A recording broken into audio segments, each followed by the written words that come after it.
আজি আমাৰ উৰাও জাতিটোৰ কাৰণে গৌৰৱৰ দিন।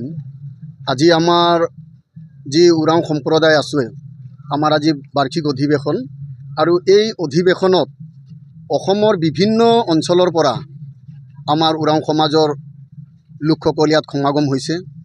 আৰু অসমৰ বাহিৰৰ পৰাও আমাৰ ইয়াত আমাৰ উৰাও সমাজৰ বিভিন্ন ঠাইৰ পৰা, ত্ৰিপুৰা হওক, ঝাৰখণ্ড হওক, উৰিষ্যা হওক, তেনেকুৱা জেগাৰ পৰা আমাৰ ইয়াত আমাৰ আলহীসকল আহিছে। আৰু খুব এক সুন্দৰ পৰিৱেশেৰে আজি আমাৰ এই অধিৱেশনখন পৰিচালনা হ'ব বুলি আশা ৰাখিছোঁ।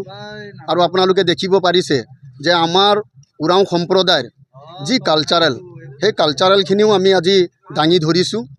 আৰু ই এক শুভ লক্ষণ যে আমাৰ নিজৰ জাতিটোৰ গৌৰৱৰ বিষয় যে আজি এই দিনখনত আমি সব একত্ৰিত হৈ আমাৰ নিজৰ যিখিনি কলা সংস্কৃতি বা ধৰ্মৰ ৰক্ষাবেক্ষণৰ ক্ষেত্ৰত আমি সকলোৱে আগভাগ লৈছোঁ।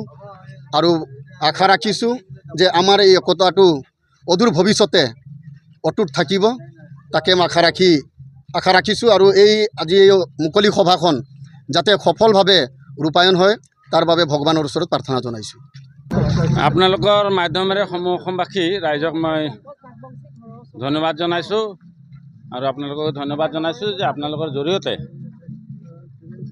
পুৰুষ ভাষা, সংস্কৃতি, সভ্যতা, নিয়ম, ধৰ্ম, পৰম্পৰাক ৰক্ষা কৰাৰ লক্ষ্য উদ্দেশ্য আগত ৰাখি অসমত বসবাস কৰা উৰাও সম্প্ৰদায়ক একত্ৰিত কৰি ৰখাৰ লক্ষ্য উদ্দেশ্য ৰাখি অসম প্ৰদেশ পুৰুষ উৰাও সংঘ এই 61 চনতে আমাৰ পূৰ্বপুৰুষসকলে গঠন কৰিছিলে। আৰু তেতিয়াৰ পৰাই এই অসম প্ৰদেশ পুৰুষ উৰাও সংঘ অহৰহ প্ৰচেষ্টা কৰি আহিছে যে অসমত বসবাস কৰা সমূহ উৰাও জনজাতিটোক একত্ৰিত কৰি নিজৰ ভাষা সংস্কৃতি ৰক্ষা কৰাৰ ক্ষেত্ৰত সদায় অহৰহ প্ৰচেষ্টা ৰাখিছে। আৰু আপোনালোকৰ জৰিয়তে এইখিনি কথা মই অসমৰ ৰাইজক অৱগত কৰিব পাই নিশ্চয় আনন্দিত হৈছোঁ।